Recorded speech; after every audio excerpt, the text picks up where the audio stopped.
Subscribe now and press the bell icon. Never miss an update.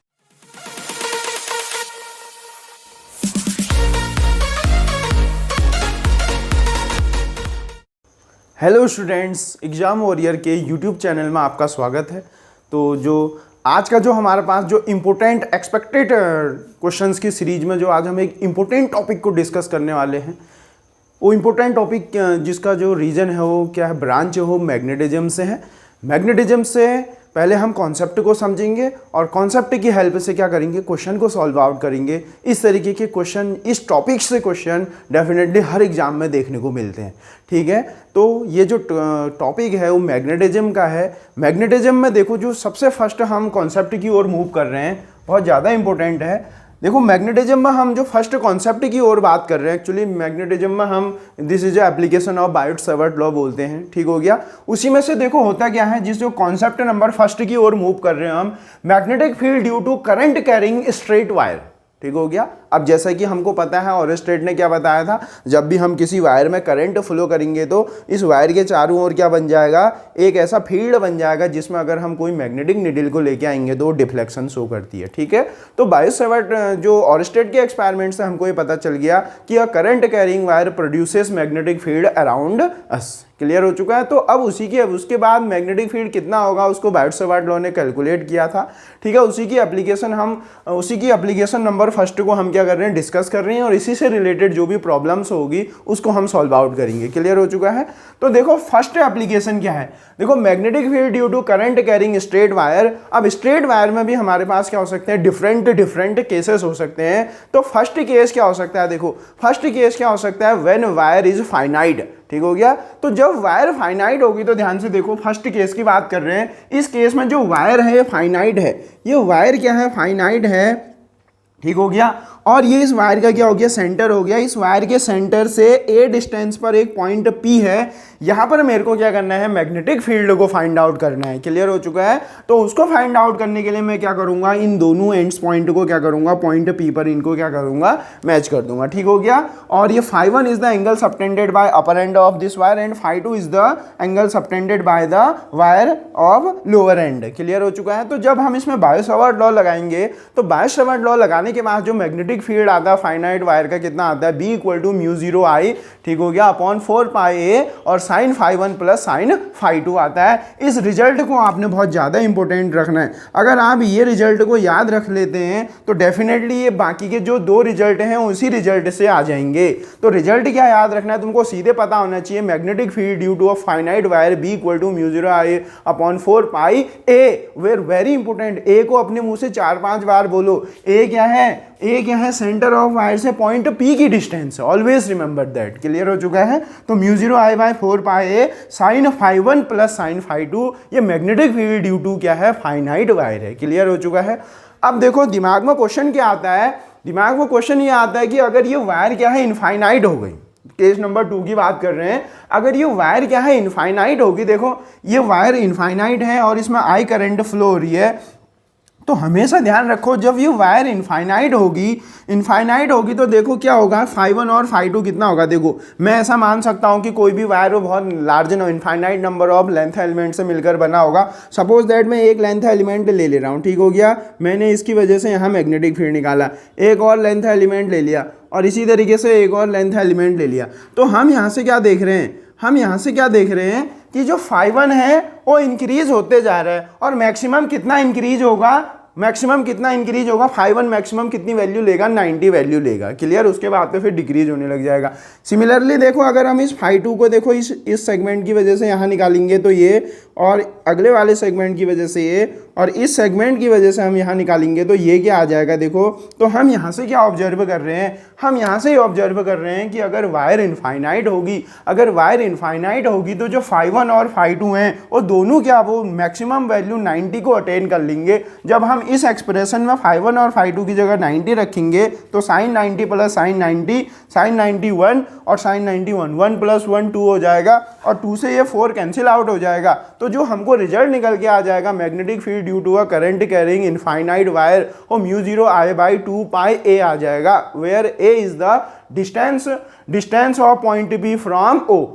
उसको ध्यान रखना है कि ये कहाँ से कहाँ तक की डिस्टेंस है। तो ऑलवेज रिमेंबर दैट अगर तुमसे मैग्नेटिक फील्ड इनफाइनाइट वायर कह रहा है तो तुम्हारा रिजल्ट B = μ0I/2πa होना चाहिए। क्लियर हो चुका है कॉन्सेप्ट नंबर 2। अब इसी में क्या होता है, देखो इसी में एक और कॉन्सेप्ट आता है सेमी इनफाइनाइट वायर। ये बहुत मोस्ट इंपॉर्टेंट केस है, जो अभी मैं न्यूमेरिकल सॉल्व करूंगा, ये सबसे ज़्यादा यूज होगा वहाँ। सेमी इनफाइनाइट वायर का मीन्स क्या हुआ, देखो जो स्ट्रेट वायर है वो उसका एक एंड एक साइड से तो इनफाइनाइट है और दूसरा एंड जहां पर खत्म होता है उसके ठीक सामने पॉइंट P है। बहुत इंपॉर्टेंट बात बोली है मैंने क्या बोला, सेमी इनफाइनाइट का मतलब एक साइड से तो वायर इनफाइनाइट है, दूसरा एंड है वायर का, इसके ठीक सामने पॉइंट P होना चाहिए, ठीक सामने पॉइंट P होना चाहिए, ठीक सामने पॉइंट P होना चाहिए। बहुत इंपॉर्टेंट बात बोल रहा हूं। तो उस केस में जो देखो जो φ1 होगा, देखो φ1 फिर से क्या होगा, अपनी मैक्सिमम वैल्यू को कितनी ले लेगा, φ1 अपनी मैक्सिमम वैल्यू कितनी ले लेगा, 90 ले लेगा ना। φ1 की वैल्यू क्या हो जाएगी, 90 हो जाएगी। और φ2 तो 0 हो जाएगा, क्योंकि φ2 0 हो जाएगा उस ठीक, क्योंकि पॉइंट P उसी की एक्सिस में लाई कर रहा है। क्लियर हो चुका है। तो इस बात को भी ध्यान से सीखेंगे। तो यहाँ इन दिस केस φ1 90 हो जाएगा और φ2 0 हो जाएगा। जब आप फर्स्ट एक्सप्रेशन में रखेंगे तो ये B magnetic field due to semi infinite wire at point P कितना आ जाएगा, μ0I/4πa आ जाएगा। क्लियर। नाउ एक और कॉन्सेप्ट की ओर मूव कर रहे हैं। कॉन्सेप्ट क्या है, देखो बहुत इंपॉर्टेंट, बहुत ज़्यादा इंपॉर्टेंट कॉन्सेप्ट है। कॉन्सेप्ट क्या है, देखो ये मेरे पास एक इनफाइनाइट वायर है, ठीक है, एक एंड से इनफाइनाइट वायर है और पॉइंट P क्या है, पॉइंट P इसी के एक्सिस पर बैठा हुआ है। देखो बहुत इंपॉर्टेंट है, समझ पा रहे हो। देखो क्या है, एक साइड से तो ये वायर इनफाइनाइट है और दूसरे साइड से क्या है, जो पॉइंट P है, ये point P lies on the axis of this wire, axis of this wire.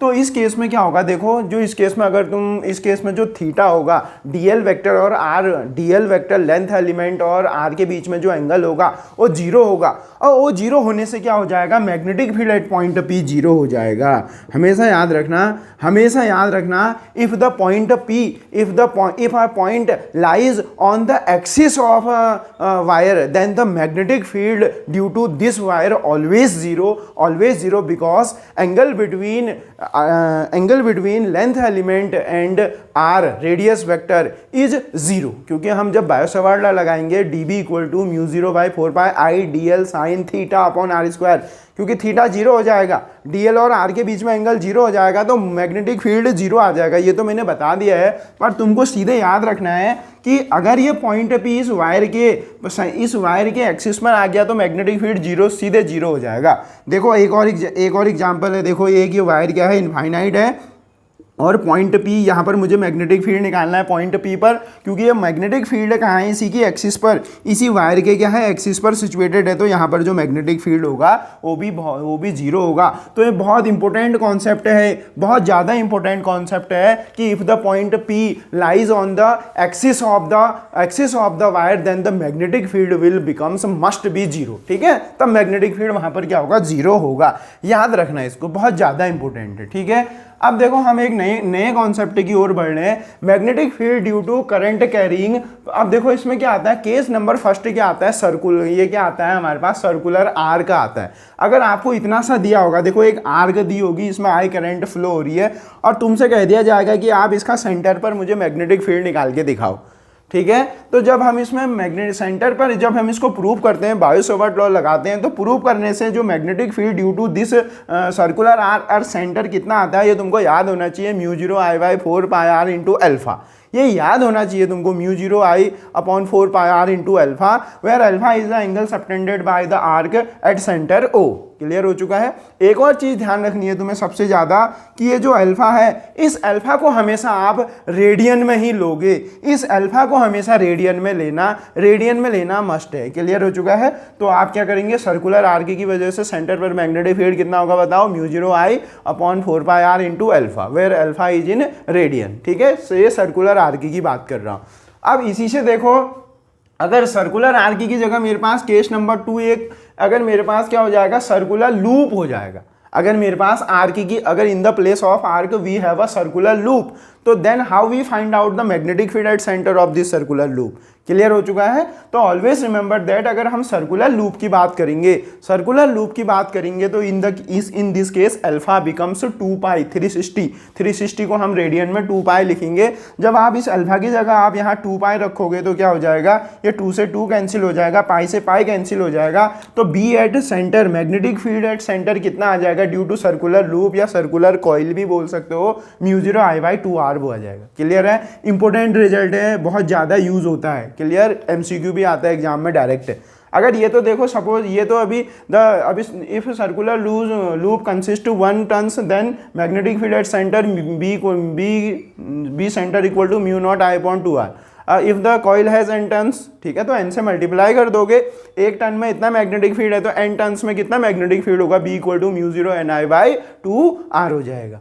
Clear हो चुका है। तो बहुत फेमस रिजल्ट है, इस चीज को आपने ध्यान रखना है। Now moving on, case number 4 की जब बात कर रहे हैं, केस नंबर 4 की बात कर रहे हैं, अगर मेरे पास सेमी सर्कुलर लूप दे दिया जाए या सेमी सर्कुलर मेरे को क्या दे दिया, सेमी सर्कुलर लूप दे दिया जाए, तो सेमी सर्कुलर कहने का मतलब ये यहाँ देखो अल्फा कितना हो जाएगा, सेमी सर्कुलर के लिए अल्फा कितना हो जाएगा 180 को आप रेडियन में बोलोगे तो पाई बोलना पड़ेगा, ठीक है, तो कितना हो जाएगा, पाई हो जाएगा। तो आप यहाँ क्या रखेंगे, इसकी जगह पाई रखेंगे तो पाई से पाई कितना हो जाएगा, कैंसिल हो जाएगा, तो μ0Y/4R आ जाएगा। अगर if the coil has n turns तो n से मल्टीप्लाई कर दोगे। तो ये भी बहुत ज़्यादा इंपॉर्टेंट है। और ये मैग्नेटिक फील्ड कहाँ निकाल रहे हैं हम, ये सेंटर O पे निकाल रहे हैं। Magnetic field due to semi circular loop at centre निकाल रहे हैं। सेंटर निकालेंगे तो μ0Ni/4R हो जाएगा, where n is the number of turns. Clear, कभी ये भी सीधे MCQ आता है एग्जाम में। अब एक और कभी कभी देखो केस नंबर 4 भी पूछा जाता है। केस नंबर 4 क्या होता है, अगर मेरे पास कोई क्वाड्रेंट है, देखो अगर मेरे पास क्वाड्रेंट होगा तो देखो अल्फा कितना हो जाएगा 90, और 90 को तुम जब 90 को रेडियन में लिखोगे तो π/2, जब यहाँ 90 in the place of alpha π/2 रखोगे तो पाई से पाई कैंसिल हो जाएगा, तो μ0I/8R आ जाएगा। μ0I/8R is the magnetic field due to a quadrant at centre of quadrant. तो ये सारी की सारी चीज़ें तुमको इतना आना चाहिए। क्लियर। तो एक और कॉन्सेप्ट की ओर बोल रहे हैं। देखो अभी तो मैंने क्या बताया था, मैग्नेटिक फील्ड ड्यू टू, मैंने सर्कुलर कॉइल बता दिया है, सेमी सर्कुलर कॉइल बता दिया है, क्वाड्रेंट बता दिया है, ठीक हो गया, और इनफाइनाइट, सेमी इनफाइनाइट, ठीक हो गया, और फाइनाइट वायर, ये सबकी वजह से मैंने मैग्नेटिक फील्ड तो बता दिया है। बट देखो न्यूमेरिकल सॉल्व करते समय एक जो बहुत ज़्यादा इंपॉर्टेंट रोल प्ले करता है वो मैग्नेटिक फील्ड की डायरेक्शन निकालनी भी आनी चाहिए आप लोगों को। बिना डायरेक्शन निकाले आप न्यूमेरिकल कर ही नहीं सकते हो। क्लियर हो चुका है। तो इसलिए मैग्नेटिक फील्ड की डायरेक्शन निकालनी भी आनी चाहिए। देखो मैग्नेटिक फील्ड की डायरेक्शन कैसे निकालनी है उसको ध्यान से सीखना है। अगर देखो मेरे पास क्या एक सर्कुलर कॉइल है, ये मेरे पास एक सर्कुलर कॉइल है और इसमें जो करंट कैसे फ्लो हो रही है, करंट कैसे फ्लो हो रही है, इसमें करंट क्लॉकवाइज फ्लो हो रही है। देखो एक तरीका तो क्या है, C for clock, C for cross, simple सी बात है। एक तरीका तो क्या है, सीधे देखते ही करंट की डायरेक्शन फाइंड आउट करने का। अगर कि सर्कुलर लूप में, हमेशा लूप की बात बोल रहा हूँ मैं, लूप की बात बोल रहा हूँ, अगर इस जो सर्कुलर लूप है इसमें करंट क्लॉकवाइज फ्लो हो रही होगी तो जो मैग्नेटिक फील्ड आएगा एट सेंटर वो क्या आएगा, इनवर्ट आएगा। इसका मीन्स क्या है बताओ, इसका मीन्स क्या है, perpendicular to plane and inward. ठीक है, ये क्रॉस का मतलब क्या होता है, जब भी मैं मैग्नेटिज्म में क्रॉस लगाऊंगा तो आप लोग हमेशा समझ जाओ कि ये मैग्नेटिक फील्ड ऐसे है। देखो इसके प्लेन के परपेंडिकुलर भी है और ऐसे अंदर की ओर जा रहा है। हमेशा याद रखना, अगर तुम्हें सीधे याद रखना है तो कैसे करोगे, if the C for clock, C for cross. Clear हो चुका है, C for clock, C for cross. Clear. इस तरीके से आप सर्कुलर रिंग में क्या कर सकते हैं, मैग्नेटिक फील्ड की डायरेक्शन को फाइंड आउट कर सकते हैं। अगर ये, वैसे तो ये याद रखना है, अगर तुमको क्या करना है, डायरेक्शन फाइंड आउट करनी है तो आपको राइट हैंड थंब रूल लगाना पड़ेगा।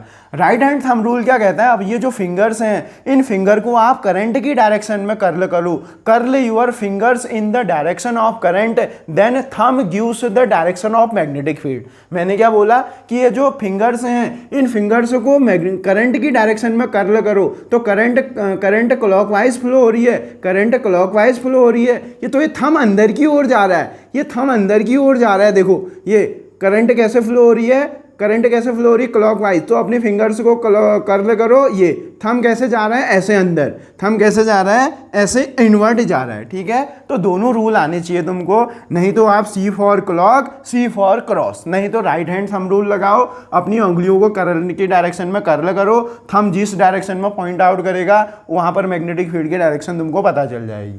क्लियर हो चुका है। सेमी सर्कुलर में भी ऐसी होगा, देखो अगर करंट क्लॉकवाइज फ्लो हो रही है, सपोज दैट मुझे यहाँ पर क्या करना है, मैग्नेटिक फील्ड निकालना है इसके सेंटर पर, तो सेंटर पर मैग्नेटिक फील्ड कैसी होगी, क्रॉस ही होगी। देखो मैग्नेटिक फील्ड कैसी होगी, क्रॉस ही होगी, ठीक है।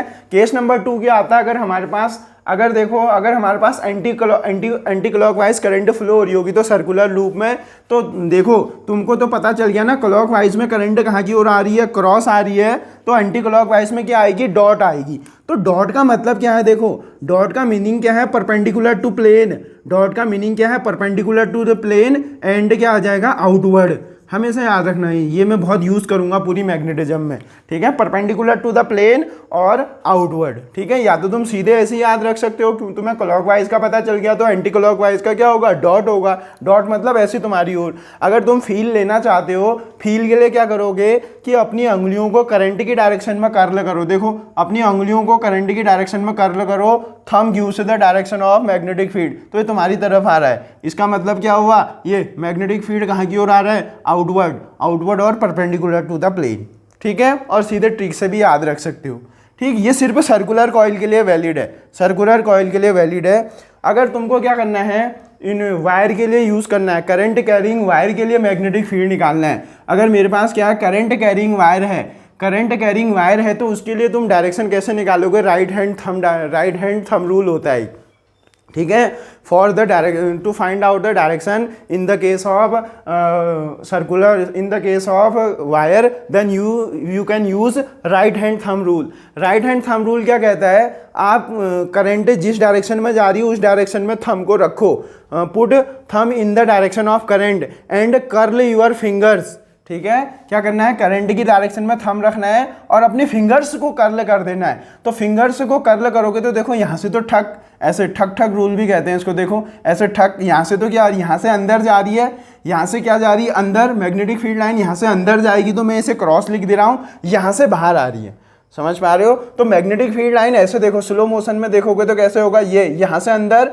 यहाँ से बाहर, ऐसे ऐसे, समझ पा रहे हो। तो ये इन the case of current carrying straight wire the magnetic field in the form of concentric circle, you observe that. Clear हो चुका है। राइट हैंड थंब रूल से आप यूज कर सकते हो। अगर करंट की डायरेक्शन हम अपोजिट कर देंगे तो क्या हो जाएगा, फिर यहाँ से देखो अब क्या होगा, यहाँ से करंट बाहर, यहाँ से मैग्नेटिक फील्ड लाइन बाहर आएंगी और यहाँ से अंदर जाएंगी। तो आप पुट कर सकते हो, देखो इन the direction of current you put thumb and curl, देखो यहाँ से अंदर, यहाँ से बाहर, समझ पा रहे हो। ये भी क्या होंगी, कंसेंट्रिक सर्कल ही होंगी। क्लियर। अब एक और बहुत ज़्यादा इंपॉर्टेंट है, देखो अगर इस तरीके से वायर होगी तो मैग्नेटिक फील्ड कैसे पुटअप करोगे, तो करना क्या है, करंट की डायरेक्शन में अब थंब को रखना है, उंगलियों को कर्ल करना है। देखो ये ठक ठक, इसका मतलब यहाँ से अंदर तो यहाँ से बाहर आएगा, ठीक है। तो ये मैंने क्या बताया कि मैग्नेटिक फील्ड का डायरेक्शन कैसे फाइंड आउट करोगे, जो कि बहुत ज़्यादा इंपॉर्टेंट है, जो अभी हम न्यूमेरिकल को सॉल्व करने में।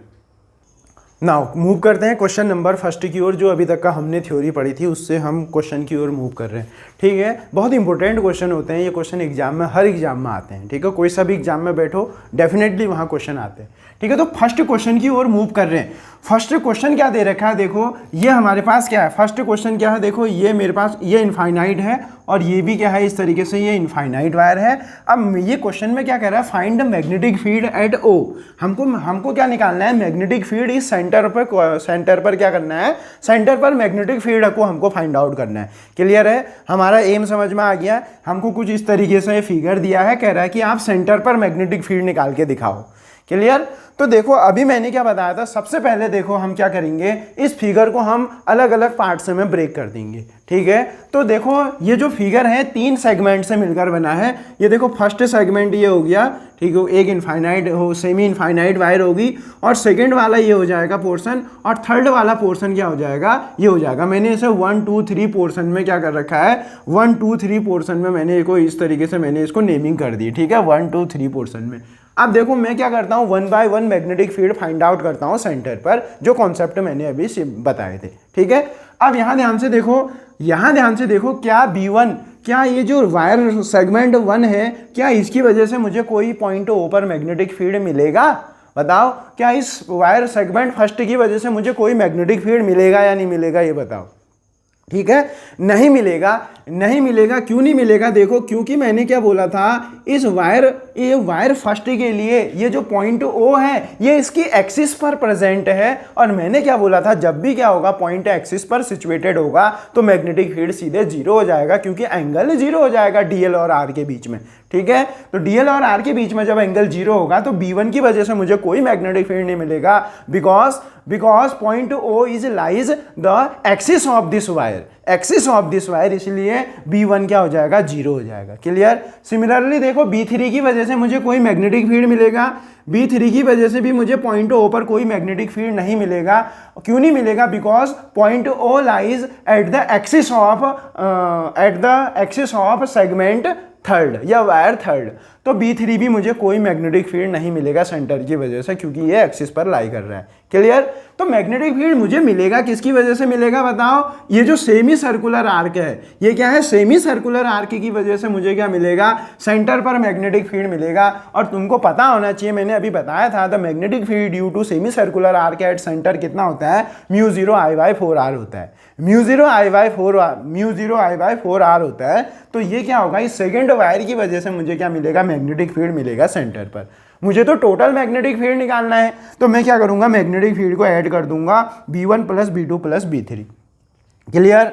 तो देखो एक चीज और ध्यान रखना है, ये तो मैग्नीट्यूड आया, अब देखो इनकी डायरेक्शन तो क्या, अब देखो ये B2 की डायरेक्शन क्या होगी, अभी मैंने बताया था कि सर्कुलर कॉइल में अगर करंट क्लॉकवाइज फ्लो हो रही है तो C for clock, C for cross, तो क्या होगा, ये जो मैग्नेटिक फील्ड आया है इसकी डायरेक्शन क्या होगी, क्रॉस होगी। क्लियर? टोटल मैग्नेटिक फील्ड निकालने के लिए सब मैग्नेटिक फील्ड को ऐड कर दो, B1 + B2 + B3, B1 और B3 तो जीरो है, तो B2 कितना है, तो आंसर कितना आ जाएगा, magnetic field due to this arrangement at centre μ0I/4 आ जाएगा, 4R आ जाएगा। और डायरेक्शन क्या होगी बताओ, यही डोमिनेट कर रहा है तो इसी की डायरेक्शन होगी, क्रॉस डायरेक्शन होगी। देखो इस तरीके से ये क्वेश्चन बहुत ज़्यादा इंपॉर्टेंट है। क्लियर? नाउ एक और नेक्स्ट क्वेश्चन की ओर मूव कर रहे हैं। नेक्स्ट क्वेश्चन क्या है, देखो इस तरीके से हमको कोई फिगर दिया है, मेरा स्टेप नंबर फर्स्ट क्या होना चाहिए, स्टेप नंबर फर्स्ट ये होना चाहिए कि मुझे सेंटर पर कौन कौन सेगमेंट मैग्नेटिक फील्ड देगा, मुझे ये सीखना चाहिए। सबसे पहले फिगर देखते ही मुझे ये सीखना चाहिए कि ये सेंटर पर मुझे कौन कौन वायर मैग्नेटिक फील्ड देगा। तो फिर से मैं क्या करता हूँ, नंबरिंग कर लेता हूँ। देखो इसको मैं फर्स्ट सेगमेंट कह रहा हूँ, इसको मैं सेकंड सेगमेंट कह रहा हूँ, और इस वायर को मैं क्या कर रहा हूँ, थर्ड सेगमेंट कह रहा हूँ। ठीक है, तो तुम लोग मुझे ये बताओ, क्या वायर फर्स्ट की वजह से मुझे पॉइंट O पर कोई मैग्नेटिक फील्ड मिलेगा या नहीं मिलेगा? ठीक है, तो आंसर क्या होना चाहिए, मैग्नेटिक फील्ड नहीं मिलेगा मुझे। क्यों नहीं मिलेगा? क्योंकि पॉइंट O क्या है, इस वायर के एक्सिस पर लाई कर रहा है। देखो पॉइंट O कहाँ लाई कर रहा है, इसके एक्सिस पर लाई कर रहा है। तो मैंने बोला था अगर पॉइंट P एक्सिस पर लाई करता है तो मैग्नेटिक फील्ड जीरो होता है। इस लाइन को बार बार बोलो, अपने मुंह से बोलो इसको, if the point P lies at the axis of the wire then magnetic field zero होता है। बार बार बोलो, जितनी बार बोलोगे उतनी बार तुम्हारा कॉन्सेप्ट क्लियर होगा। तो B1 की वजह से मुझे कोई मैग्नेटिक फील्ड नहीं मिलेगा। सिमिलरली देखो क्वेश्चन, देखो क्या B3 सेगमेंट की वजह से मुझे मैग्नेटिक फील्ड मिलेगा? नहीं मिलेगा। क्यों नहीं मिलेगा? बिकॉज वही सेम रीजन है, क्योंकि जो पॉइंट O है इस थर्ड सेगमेंट के फिर से एक्सिस पर लाई कर रहा है। तो B3 की वजह से भी मुझे एट सेंटर पर कोई मैग्नेटिक फील्ड नहीं मिलने वाला है। क्लियर हो चुका है? तो अब देखो अब कौन बचा है, एक ये सेगमेंट बचा है। देखो ये क्या बचा है, देखो एक आर्क बचा है। ये क्या है, एक आर्क है। ये क्या है, एक आर्क है। और इस आर्क का मैंने बताया था कि मैग्नेटिक फील्ड कैसे निकालते हैं। मैंने एक जनरल फॉर्मूला बताया था, μ0I/4πr इंटू अल्फा बताया था। तो हमेशा याद रखोगे जब भी तुम ये अल्फा को रेडियन में लोगे और ये अल्फा हमेशा बड़ा वाला लोगे, ये छोटा वाला 90 मत लेना, 90 नहीं लेना है, हमने बड़ा वाला एंगल लेना है। तो अगर तुम ये कितना आ जाएगा, 270 हो जाएगा। और मैंने वो क्या बोला था, अल्फा को किस में लेना है, अल्फा को मैंने रेडियन लेना है। 270 डिग्री का मतलब कितना हो जाएगा, 3π/2 हो जाएगा। क्लियर हो चुका है? तो सॉल्व करने पर कितना आ जाएगा, 3μ0I/8R हो जाएगा। क्लियर? ये तो मैग्नीट्यूड आ गया। और डायरेक्शन क्या होगी बताओ, इसमें करंट कैसे फ्लो हो रही है, एंटी क्लॉकवाइज फ्लो हो रही है। अगर करंट एंटी क्लॉकवाइज फ्लो हो रही है तो मैग्नेटिक फील्ड की डायरेक्शन बताओ, आउटवर्ड आती है। तुम करके भी देख सकते हो, इन the direction of current curl your fingers, thumb give the direction of magnetic field. तो ये आउटवर्ड आ रहा है, आउटवर्ड को मैं ऐसे रिप्रेजेंट करता हूँ। क्लियर हो चुका है इतना। तो अब टोटल मैग्नेटिक फील्ड निकाल दो फिर, B1 plus B2 plus B3, B1 0, B3 0, B2 की वैल्यू निकाल देंगे तो नेट आंसर कितना आ जाएगा, B8 सेंटर कितना आ जाएगा, 3 म्यू नॉट I/8R आ जाएगा। और उसकी डायरेक्शन क्या होगी, डायरेक्शन क्या होगी, perpendicular to this plane and outward. Clear. एक बहुत फेमस क्वेश्चन की ओर मूव कर रहे हैं, ठीक है, एग्जाम में आया हुआ क्वेश्चन है, फिर रिपीट होने के पूरे चांसेस हैं, ठीक है, बहुत ज़्यादा इंपॉर्टेंट क्वेश्चन है। क्वेश्चन क्या है देखो, ये हमको एक इस तरीके से एक्स, ये क्या दे रखा है, सेंटर पर हमको मैग्नेटिक फील्ड निकालना है। अरेंजमेंट क्या दिया है देखो, ये हमारे पास ये इनफाइनाइट वायर हैं, ये इनफाइनाइट वायर है, 2 इनफाइनाइट वायर हैं और एक ये सेमी सर्कुलर आर्क दे रखा है। ये वाई एक्सिस बोल रहा है, इसको जेड एक्सिस बोल रहा है, और इसको ये हो गया जेड एक्सिस, ठीक हो गया, ये हो जाएगी हमारे पास वाई एक्सिस हो जाएगी, ठीक हो गया, ये वाई एक्सिस हो जाएगी और ये हमारे पास क्या हो जाएगी, जेड एक्सिस हो जाएगी, ठीक है। तो एक्स वाई जेड दे रखा है, इस तरीके का कोई फिगर दिया है और हमसे क्या कह रहा है कि आप सेंटर पर मैग्नेटिक फील्ड निकाल के दिखाओ, सेंटर पर मैग्नेटिक फील्ड निकाल के दिखाओ। और ये ऑप्शन क्या है यहाँ पर इस तरीके से 1 2 3 दिए हैं। देखो इस क्वेश्चन को करने के लिए तुम्हारी अप्रोच फिर से वही होना चाहिए। अप्रोच क्या होनी चाहिए, अप्रोच क्या होनी चाहिए, उस चीज़ को ध्यान से समझेंगे कि सबसे पहले हमको क्या निकालना है, इस सेंटर ओ पर मैग्नेटिक फील्ड निकालना है, सेंटर ओ पर मैग्नेटिक फील्ड निकालना है। तो सेंटर ओ पर मैग्नेटिक फील्ड देगा कौन कौन, सबसे पहला क्वेश्चन यही होना चाहिए खुद से कि सेंटर ओ पर मुझे मैग्नेटिक फील्ड देगा कौन कौन। तो कौन कौन देगा देखो, एक ये सेगमेंट देगा, ठीक है, दूसरा हमको ये सेमी सर्कुलर आर्क देगी और तीसरा कौन देगा, ये थर्ड वायर देगा। पहला स्टेप तो पूरा हो चुका है। अब हम इन सब की वजह से मैग्नेटिक फील्ड जानते हैं कि नहीं जानते हैं बताओ। अब मैंने क्या बोला था, देखो मेरे पास क्या होना चाहिए, एक इनफाइनाइट, एक सेमी इनफाइनाइट वायर होनी चाहिए और उसके ठीक सामने पॉइंट P होना चाहिए। तो देखो वही वाली कंडीशन है कि नहीं है, एक ये सेमी इनफाइनाइट वायर है और उसके ठीक सामने क्या है, पॉइंट है नहीं है बताओ, ठीक सामने पॉइंट है कि नहीं है बताओ। तो अब यहाँ ध्यान से देखो, अब ध्यान से क्या समझना है तुमने, ये बहुत ज़्यादा इंपॉर्टेंट है। तुम्हें मैग्नीट्यूड तो पता चल गया होगा, म्यू 0 I/4πr आएगा, मैग्नीट्यूड तुमको पता है, सेमी सर्कुलर वायर है तो B क्या होगा, इसकी वजह से B कितना होगा, म्यू 0 I/4πr होगा। पर डायरेक्शन क्या होगी, पर डायरेक्शन क्या होगी उसके लिए ध्यान से समझो। अगर तुम ऑब्जर्व कर पा रहे होगे तो ये करंट कैसे आ रही है बताओ, ये करंट क्या कर रही है, इसके प्लेन में, इसमें एंटर कर रही है, ठीक है। जब तुम ऐसे ऊपर से देखोगे, ऐसे टॉप व्यू देखोगे तो तुमको लग रहा होगा कि ये करंट ऐसे अंदर जा रही है, ठीक है। टॉप व्यू देखोगे तो कैसे होगा बताओ, तुमको क्या लग रहा होगा, ये जो करंट है ये इस प्लेन के अंदर जा रही है। अगर करंट अंदर जा रही होगी तो राइट हैंड थंब रूल लगाओ, अगर करंट अंदर जा रही होगी तो मैग्नेटिक फील्ड कैसा होता है बताओ। ये देखो मैग्नेटिक फील्ड कैसा होगा, करंट अगर क्लॉकवाइज जा रही होगी तो मैग्नेटिक फील्ड कैसा होगा, इनवर्ड होगा। तो मैंने ये क्या लिख दिया है, सेंटर पर इस सेगमेंट की वजह से जो मुझे मैग्नेटिक फील्ड मिलेगा वो इनवर्ड मिलेगा। कैसा मिलेगा, इनवर्ड मिलेगा। और इनवर्ड की वजह से क्या होगा, जो मैग्नेटिक फील्ड कैसा होता है, सर्कुलर होता है। तो मैंने वो रिप्रेजेंट कर दिया है। और डायरेक्शन कैसी होगी, C for cross, C for clock. तो क्या होगा बताओ, इसकी वजह से जो हमारे पास क्या होगा, एट O, यहाँ पर क्या है बोलो, ये जो हमारे पास क्या है, O पॉइंट पर जो मैग्नेटिक फील्ड होगा, फिर देखो हम क्या करेंगे, हमने क्या करना है, अब हम इस पॉइंट P यहाँ पर पहुँच गए। क्लियर। तो अब मैं क्या करूँगा, देखो कहीं पे भी अगर मुझे मैग्नेटिक फील्ड की डायरेक्शन चाहिए होगी तो मैं टेंजेंट ड्रॉ कर दूँ। तो देखो मेरे पास क्या है, यहाँ पर पॉइंट ये है, देखो ये पॉइंट, करंट ऐसे फ्लो हो रही, तुम खुद ही देखो कि ये जो मैग्नेटिक फील्ड की लाइन है किस तरीके से आ रही है, ऐसे डाउनवर्ड। तो हम यहाँ क्या देख पा रहे हैं कि इस जो फर्स्ट वायर की वजह से जो मैग्नेटिक फील्ड का मैग्नीट्यूड म्यू नॉट I/4πr तो है, 4πr तो है, बट क्या हो रहा है देखो, बट हो क्या रहा है, जो मैग्नेटिक फील्ड का जो मैग्नीट्यूड होगा, मैग्नेटिक फील्ड का जो हमारे पास मैग्नीट्यूड होगा वो क्या होने वाला है, उसको ध्यान से समझेंगे। इसको जेड कर देते हैं, ये जेड हो जाएगा और ये क्या हो जाएगा, वाई हो जाएगा। क्लियर, एक्स वाई जेड इस तरीके से। तो ध्यान से देखो, ऊपर को क्या ले रखा है, अगर ये मैग्नेटिक फील्ड की डायरेक्शन ऐसे ऊपर की ओर आती तो मैं +K लिख देता, उसको क्या लिख देता, +K लिख देता। पर ये प्लस के लिख देता, पर ये ऊपर को नहीं आ रही है, ये ऐसे आ रही है नीचे। देखो अगर ऊपर को प्लस मान रखा है तो नीचे को क्या होगा, माइनस के होगा कि नहीं होगा। जेड एक्सिस के अलॉन्ग यूनिट वेक्टर क्या होता है, प्लस के होता है। पर देखो यहाँ मैग्नेटिक फील्ड की डायरेक्शन कितनी आ रही है, मैग्नेटिक फील्ड की डायरेक्शन करंट कैसे फ्लो हो रही है, क्लॉकवाइज फ्लो हो रही है। तो क्लॉकवाइज फ्लो होगी तो मैग्नेटिक फील्ड की डायरेक्शन ऐसा आ रही है। तो इस फिगर में ऊपर को जेड दिया है, ऊपर को प्लस के दिया है, तो मेरी डायरेक्शन मैग्नेटिक फील्ड की कैसी डायरेक्शन आ रही बताओ, मेरी डायरेक्शन ऐसे आ रही है। अगर ऊपर को पॉजिटिव हो प्लस के है तो नीचे को क्या होगी, माइनस के होगी। तो मुझे डायरेक्शन मिल गया है कि वायर फर्स्ट की वजह से क्या जो मैग्नेटिक फील्ड का जो मैग्नीट्यूड और डायरेक्शन मैंने माइनस के लिख दिया है। क्लियर हो चुका होगा, क्लियर। अब देखो सिमिलरली क्या होता है, देखो अब ये तो तुम बहुत अच्छे से जानते हो, ये सेमी सर्कुलर लूप हो गया। सेमी सर्कुलर लूप की वजह से जो मैग्नेटिक फील्ड कितना होता है, mu not I by 4r होता है। इसमें कोई प्रॉब्लम नहीं है, कोई प्रॉब्लम नहीं है। देखो करंट कैसे फ्लो हो रही है, C for clock, C for cross. तो इसकी जो डायरेक्शन होगी क्या होगी, वो क्रॉस होगी। क्लियर, B2 की डायरेक्शन और मैग्नीट्यूड मिल चुका है। अब हम काम कर रहे हैं इसके लिए, देखो अब हम काम कर रहे हैं इस थर्ड वायर की वजह से। अब देखो तुम अगर इस फिगर को तुम ध्यान से देखोगे तो करंट बाहर आ रही है। करंट बाहर आने का मतलब क्या हुआ बताओ, करंट बाहर आने का मतलब क्या हो रहा होगा बताओ, कि ये जो करंट बाहर आने का मीन्स क्या हुआ कि जो मैग्नेटिक फील्ड हो कैसा होगा बताओ, इस सेंटर पर मैग्नेटिक फील्ड कैसा होगा, वो आउटवर्ड होगा। जब करंट बाहर आने का मतलब देखो ये कर्ल करो, जब करंट बाहर तभी आएगी जब मैग्नेटिक फील्ड कैसे होगा बताओ, आउटवर्ड होगा। तो इसका मतलब मुझे ये पता चल गया है कि ये करंट लीव कर रही है, तो इसकी वजह पर due to this current at centre the direction of magnetic field is dot. Dot का मतलब देखो, डॉट का मतलब ये मैग्नेटिक फील्ड बाहर आने का मतलब करंट कैसा, एंटी क्लॉकवाइज। करंट कैसी, एंटी क्लॉकवाइज। और किस फॉर्म में होगी, सर्कुलर लूप के फॉर्म में होती है। क्लियर हो चुका है, ये दोनों एक ही चीज हैं।